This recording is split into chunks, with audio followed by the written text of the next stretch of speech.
sweet it is to be loved by you. Yeah. How sweet it is to be loved by you. Close my eyes at night, wondering where I'd be without you in my life. Everything I did was just a bore. Everywhere I went, I've been the ball. But you got enough for me in all my ways, enough to last me all my days. Gonna stop, thank you, baby. Said I'm gonna stop, and thank you, baby. Come on, gal, yeah. How sweet it is to be loved by you. Oh, you got it now. Come on. How sweet it is to be loved by you. A candy to the baby. How sweet it is to be loved by you. How sweet it is to be loved by.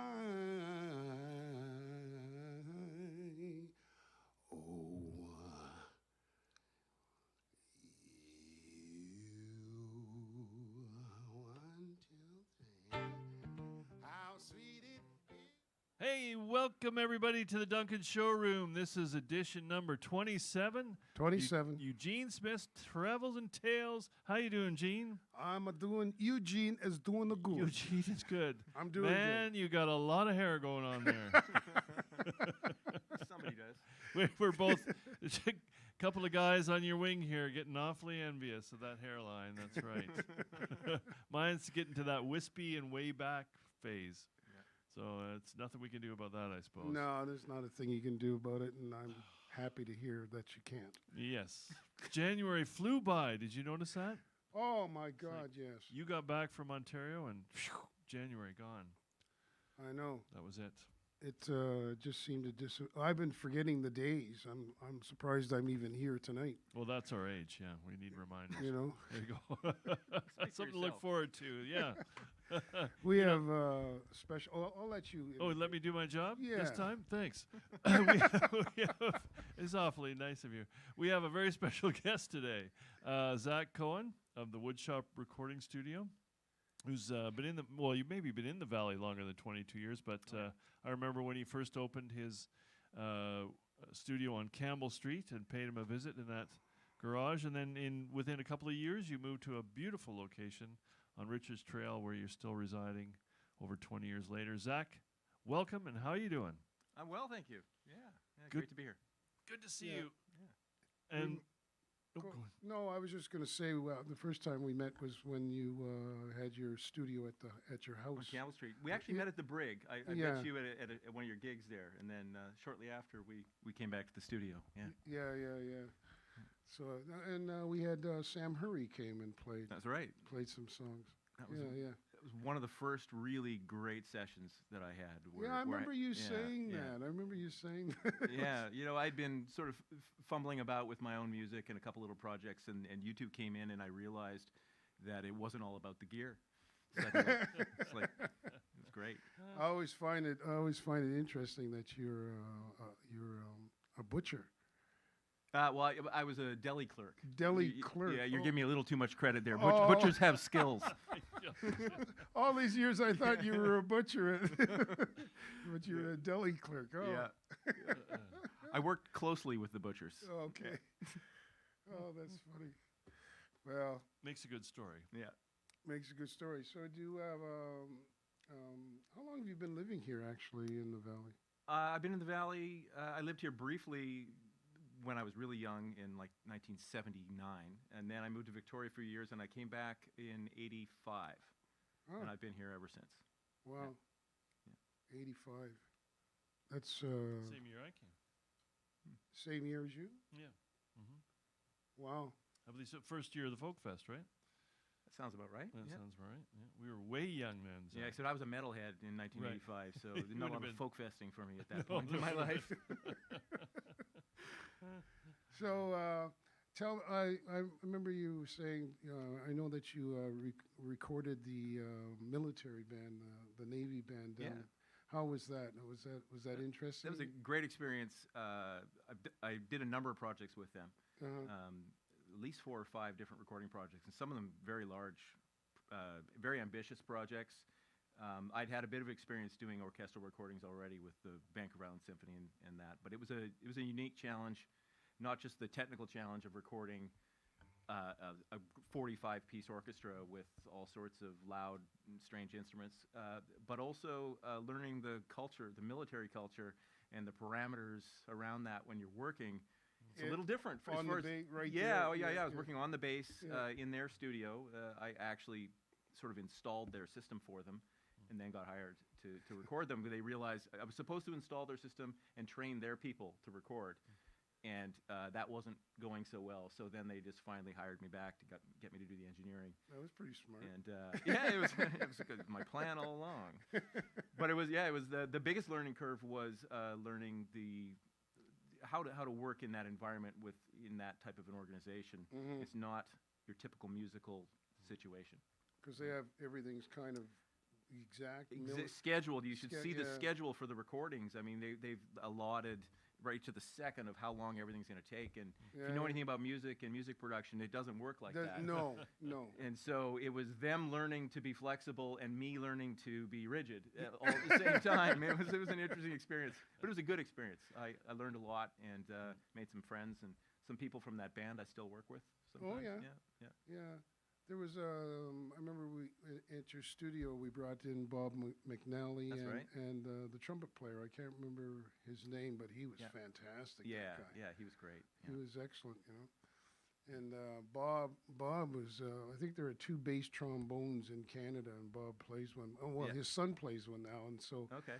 And I was saying to Bob, "How's your son doing?" He says, "He's better than me." He says, and Bob was a little upset. Said, "My son's better than I am." He's like, Yeah.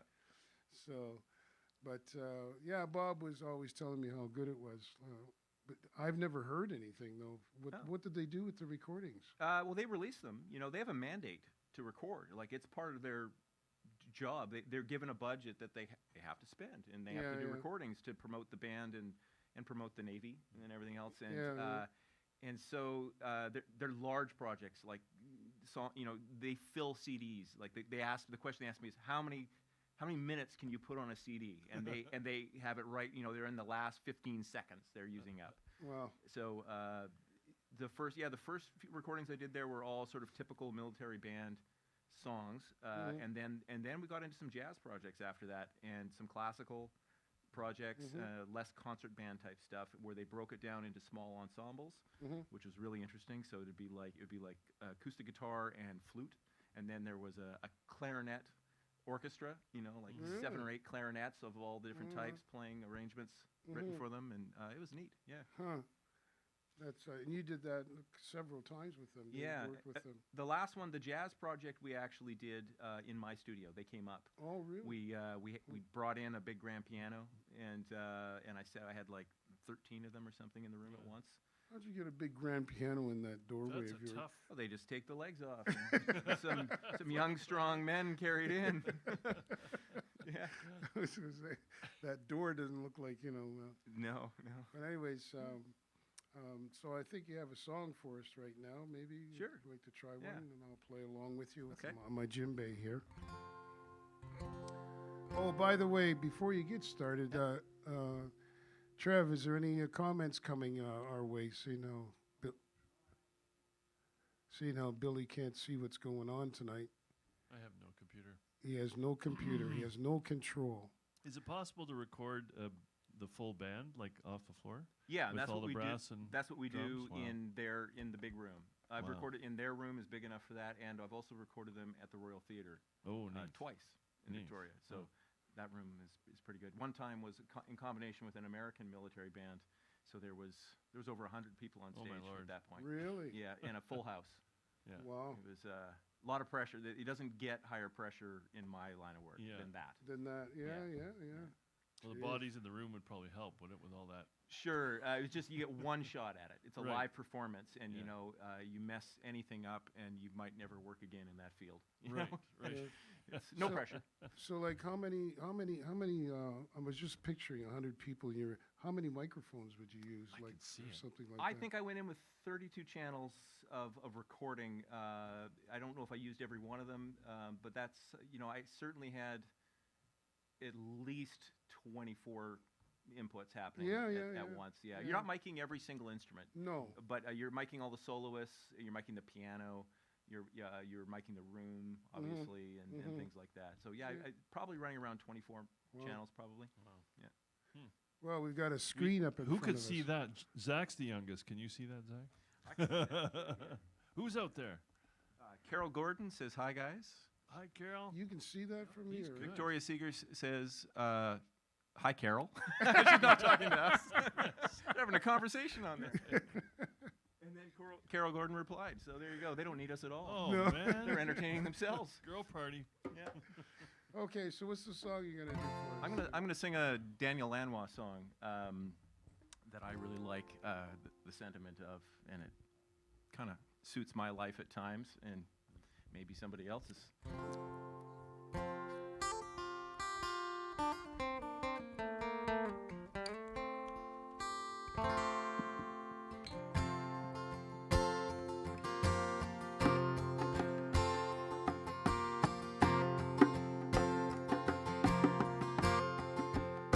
I'm not fighting anymore.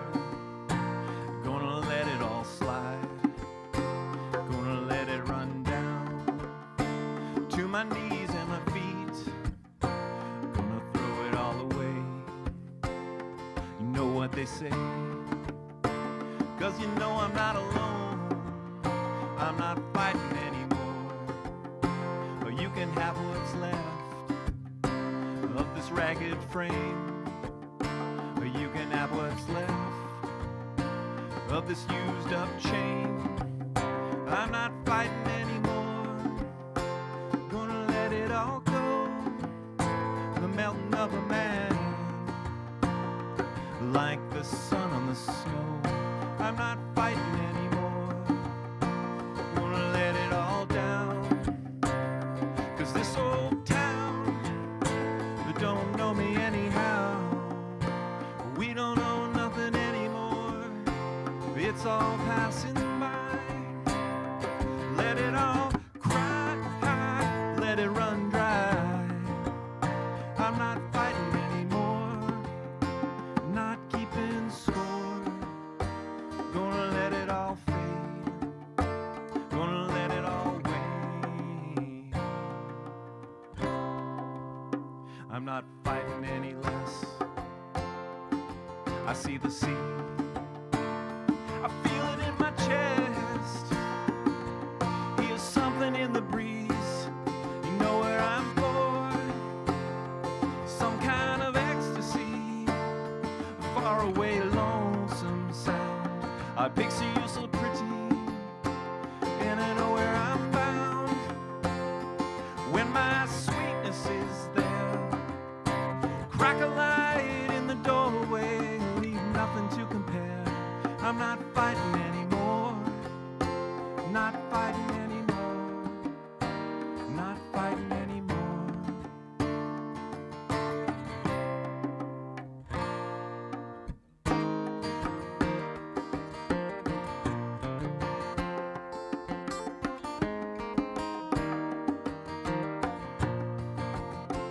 You can have what's left of this ragged frame. You can have what's left of this pain. I'm not fighting anymore. Gonna let it all go. The melting of a man, like the sun on the snow. I'm not fighting anymore, not keeping score. Gonna let it all fade, gonna let it all wane.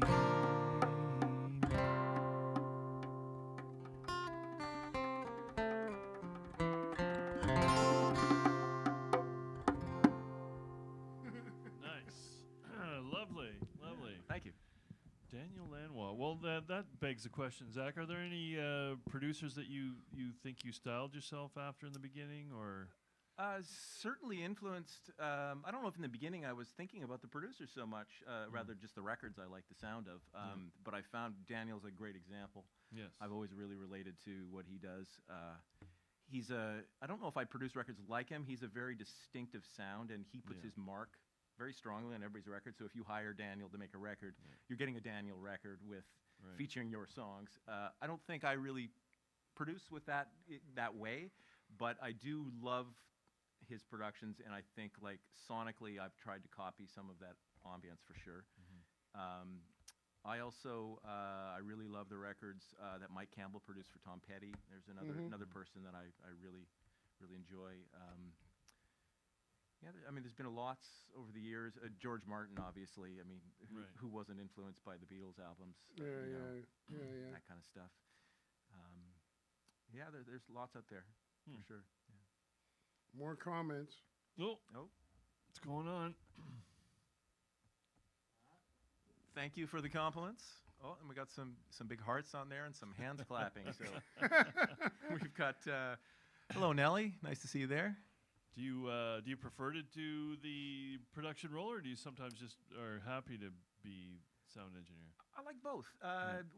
My favorite projects are when the artist has a real vision of what they want to sound like, and so I don't think I enjoy creating a sound for somebody else so much as tapping into just trying to figure out what their vision is.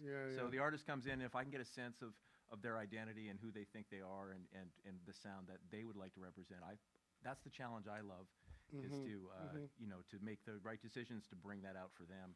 I'm more of a passive producer that way. I mean, if I need to take control to manage a session and keep it from going off the rails, I certainly will. I'm comfortable with that. But my favorite projects are always the artists with a real strong identity, I remember you were telling me one time that you had some punk rock band or something. They came in, they had nothing prepared whatsoever. Yeah, that happens. That happened. They hired you, booked the studio. Yeah. Then they come in, but they don't have any songs to record or anything. They just come in, and then they decide what they're going to do in the studio. And it's always an interesting experience. Some people over prepare, and some people just don't prepare at all. There's somewhere there's a happy medium. I like coming into your studio and putting things down by myself and then adding to it. That always seems to be better for me. But you're one of those artists. You've got a clear sense of who you are, and even though I know you're experimenting, but you have a sound in your head you're chasing, and you're not relying on me to create something for you, which is great. Yeah. And I remember you were telling me one time about there's a button that you can turn to if somebody's flat or if somebody's sharp, and you can fix it. Secret. I'm sworn to silence, Eugene. Okay. Everybody who's so talented that comes through. No. Hey, I sing flat sometimes. You know what's funny, actually? I've used you as an example around a discussion around pitch correction, because I remember early on one of the recordings we did. I don't think it was the first one with Sam. It was something we did after that. I remember sort of like questioning a note or two that you'd sung and thinking, I'm going to go in there and pitch correct it, and brought up the software and started to do it. And realizing that putting you squarely on the line pitch-wise was not a good idea. It sounded wrong. You sounded out of tune when you are truly like computer in tune. And I realized that so many singers, especially blues and R&B singers, the tension and the feel in the voice is the pitch often sitting a little bit underneath. They're not right up at the note, and that's what gives the personality and the character and the emotion in it. And if I tune those voices, they sound wrong. Yeah, it was like if you were to take Ray Charles when he goes wow like that. Yeah, sure. I mean, he just does it, and it's not really in tune with the song most of the time. Like I always noticed that about him when he was singing. Like he'd do one of those growls or whatever, but he's not growling in tune. It's true. Or maybe he's trying to, but it just doesn't come out that way. I've always been jealous of the singers where pitch is optional for them. Like they sound, their personality is so strong and their character is so strong that the pitch is not the most important part of their voice. some of us have to try really hard to be in tune, or we sound terrible. You know, I've always been a little jealous of those guys. Yeah, well, take Aretha Franklin, for Yeah, instance. If she only did 1 or 2 takes, Yeah. so like she'd have like, you know, and when you listen to her music, it's like she's like in tune all the time. It Yeah, seems like, exactly. you know, and she would just do 1 or 2 takes, you know. But let's face it, you know, one of Aretha's bad takes is better than everybody else's. You know, Good. it's Yeah, just yeah. the reality. I mean, not everybody can be Aretha, unfortunately. No. Or fortunately, you know, she's very special. But yeah. yeah, I always I remember a keyboard player told me one time after working with him for about 4 or 5 years, he told me that I was the only singer that he had ever worked with that I sang in tune all the time. Yeah. He says, you're amazing. He says, you never sing out of tune. Yeah. You know. Yeah, so there's 2 types of singers, I think, out there. Well, there's more than that, but there's 2 Yeah. main types. There's 2 categories. There's the natural born singers who just feel it and they don't think about it, and you know, and I'm sure they think about lyrics and things, Yeah, but yeah. they're not managing their voice all the time. They're relaxing and letting it out. And then there's those of us that have learned to sing, you know, Yeah, yeah. and it's a different process. Yeah, your thinking's different when you. It is, you Yeah, know. yeah. Singing for me is work. Yeah. I need to focus on it. I need to practice. I need to sing regularly, or it doesn't go well. You know? Yeah, It's, Like somebody who, to me, that was very relaxed when he sang was Dean Martin. yeah. Like he just, absolutely. you know, and he Sure. just had that voice. And it didn't Yeah. seem like he worked on it all that much. You know, It's true. just, Yeah. he just Yeah. came out with it. And there are some people who maybe aren't natural singers, but really worked hard and became great singers. Yeah, You yeah. know, but they Yeah. are a different type than those people that were just born singing. You know, some people just have those voices. You know? I was born to love her. So, what do you got for us next? You got another song? for Sure. us? Yeah. Let's do another one. This is another. I must be in a sentimental stage in my life or something here right now. You're having a birthday nostalgic. soon, aren't you? I'm having a birthday soon.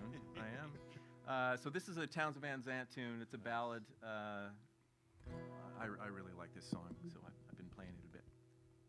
Okay.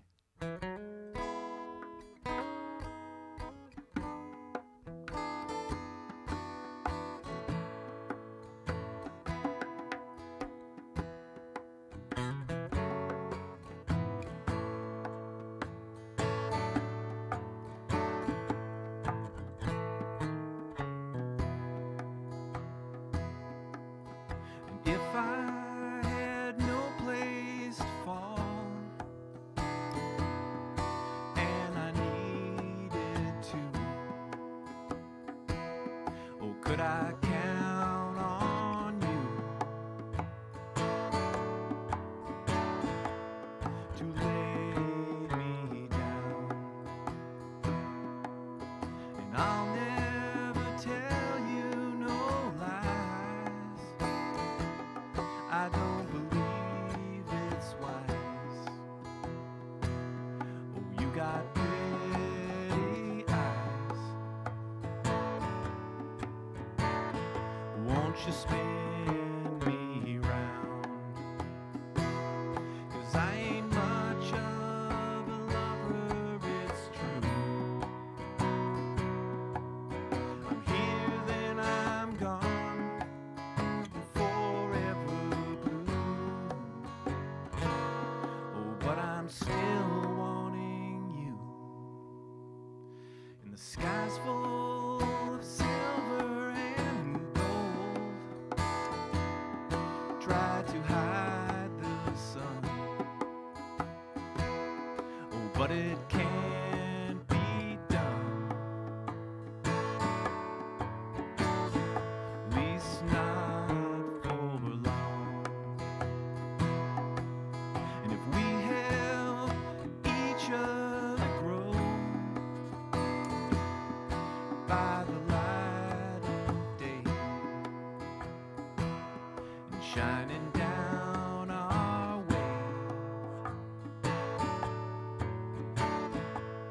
then we can't go wrong. Oh, but time, she's a fast old train. She's here, then she's gone, and won't come again. Won't you take my hand?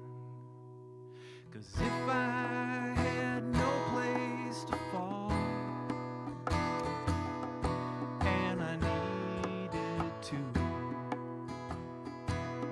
oh, could I count on you to lay me down? Nice. Yeah, thank you. Townes Van Zandt. Now, there's a fellow, you wouldn't call him a great singer, but certainly distinctive. And No, he's a pitch optional guy. pitch that optional one. guy. Yeah, but the funny thing is, when I sing his songs, I still try and sing in Yeah. tune. You know, I don't think he was trying, but he was. It was all about the emotion and the delivery, and Yes. yeah, he was a sort of a tortured soul. You know, I he think wrote so. beautiful songs.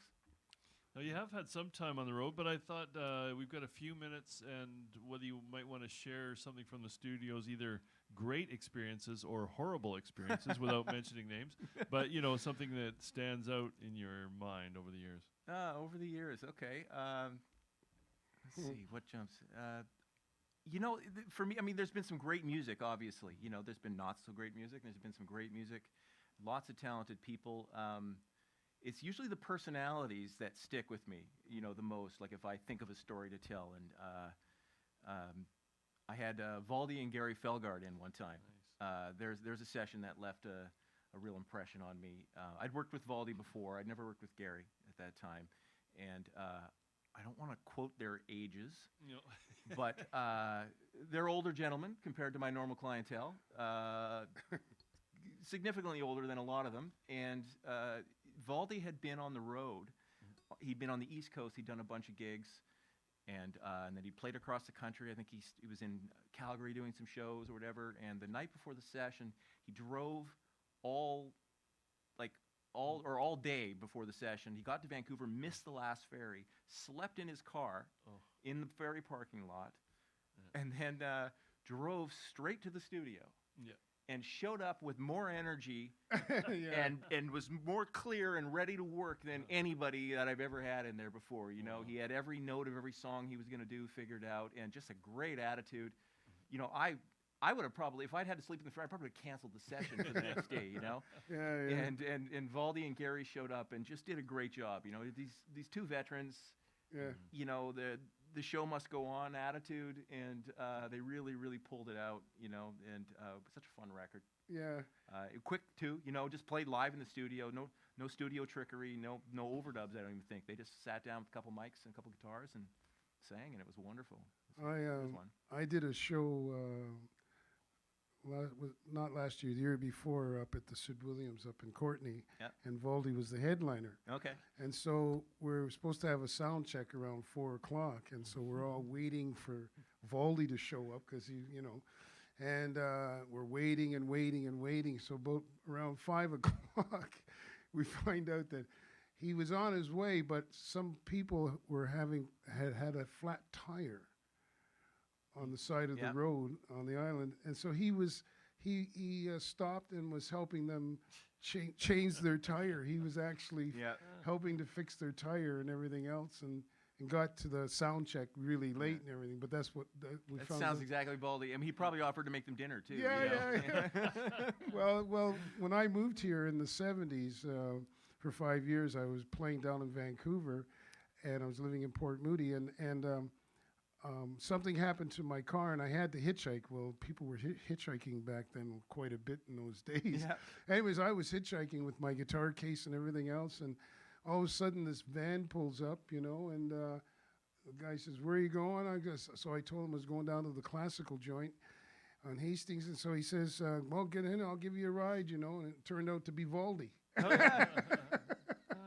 Yeah. He took me right to the door. That's dropped right. me off. He took me right there. Real nice guy. Real nice guy. Cool. Is it appropriate for me to plug a couple of projects Yeah, that go are about to ahead. come out? Please do. So I've got some music I'm working on right now. Just finishing up several projects actually. One of them is a group from Victoria, kind of a funk rap dance band called the New Groovement. They're a lot of fun. Sort of little genre bending, horn section, Nice. all kinds of interesting tunes and really talented people, and so that's coming out really soon. Something to watch for. Nick LaRiviere, who's a trombonist from Victoria, who I didn't even know wrote songs and sang until just not that long ago. We're finishing up an EP. Actually, it's done. It just went to mastering. It turned out fantastic. Just great musicians, as you'd expect from Nick. And he really surprised me. A strong vocalist and really great songs. And really neat. And then lastly, I'd like to mention Indio Saravanja, who is just one of the most dedicated songwriters and really hardworking guy. His labor of love is music for him, and he recorded the album half in Ontario and Toronto, I think, and then half in Argentina, and then assembled it all back in a little cabin in Shawnigan Lake, and then sent me all the tracks, and we've been working together and for the last couple months, and we're mixing that, and we're near the finish line. It's a really beautiful record, and I'd love it if everybody checked out Indio's record when it's done. Yeah, so that's some really recent stuff, anyhow. Oh, good. How do they find your the Woodshop studio online? Let's see. That's all word of mouth. All those gigs. I mean, Nick, I've worked with he's a session player, so I've hired him on projects before. The New Groovement, I'm not sure how they found me, but we have a lot of musical friends in common that I'm sure they've just sort of aware of what I do. Is Nick's album is jazzier? Like I mean, we're gonna call it pop, but not in the electronic pop, not young people pop. But it's not jazz. It's jazz influence. I mean, it's got horns arrangements, and some of the changes are definitely jazz type changes. But it's not a jazz record. No. Okay. It's neat. It's there's some rock elements to it, and some sort of ambient stuff as well. It's a neat. It's not what I would have expected from Nick before I got to. I didn't know him. I only knew him as a player, and I didn't know him as a writer, and it. Yeah, it really surprised me. Yeah, well, you surprised me just now saying that he sings. Yeah, he sings. He's a great singer. Yeah. Because I never heard him sing ever.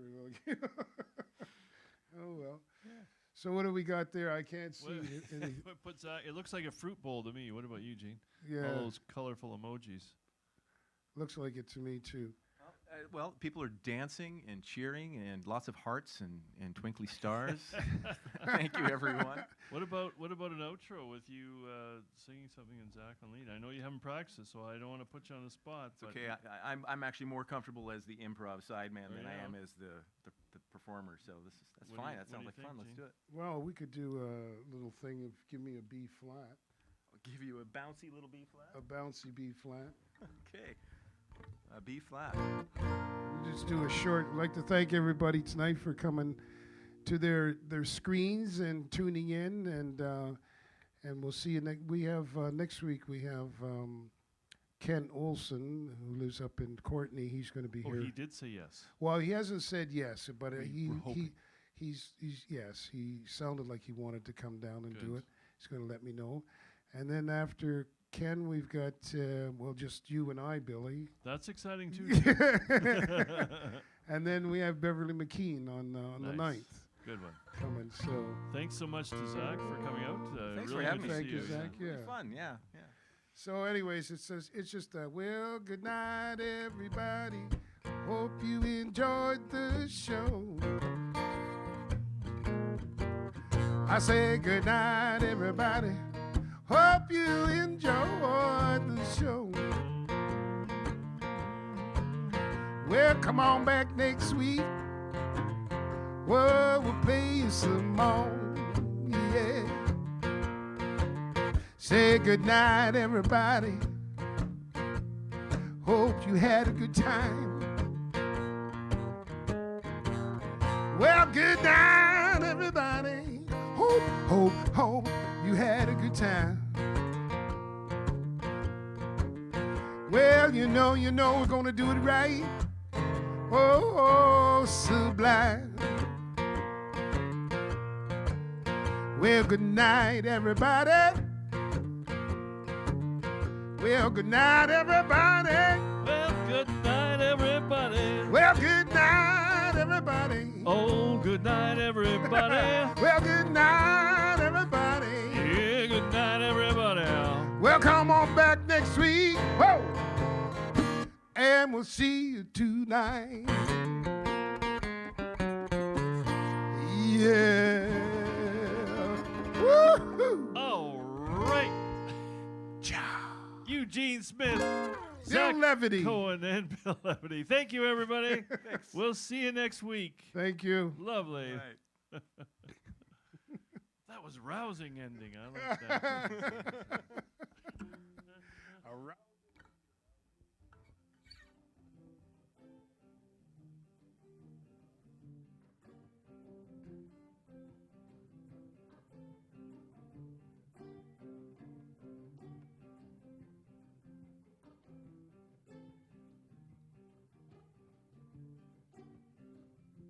Lay, lady,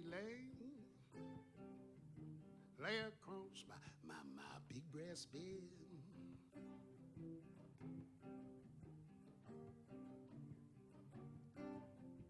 Lay, lady, lay across my big brass bed.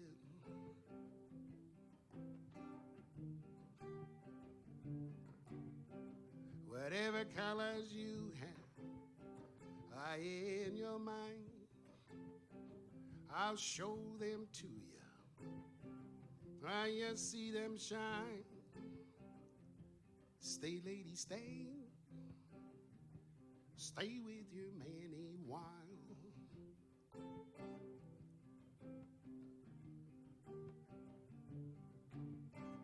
Until the break of day. Let me see you make him smile.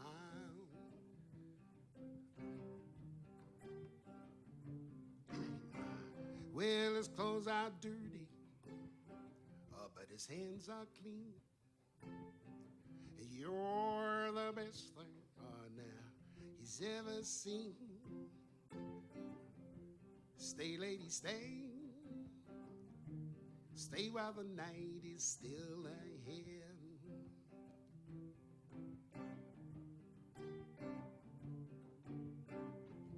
Lay, lady, lay.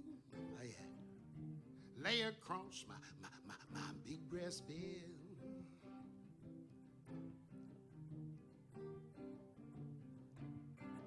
Why wait any longer for the world to begin? You can have your cake and eat it too. Why wait any longer for the one that you love when he's standing all right next to you?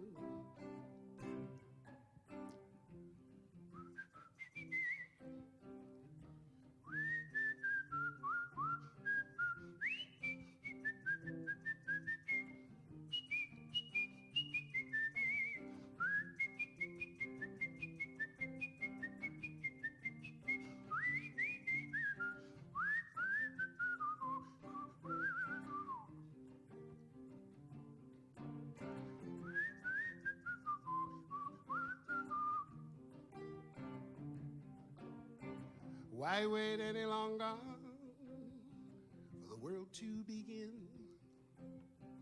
You can have your cake and eat it too.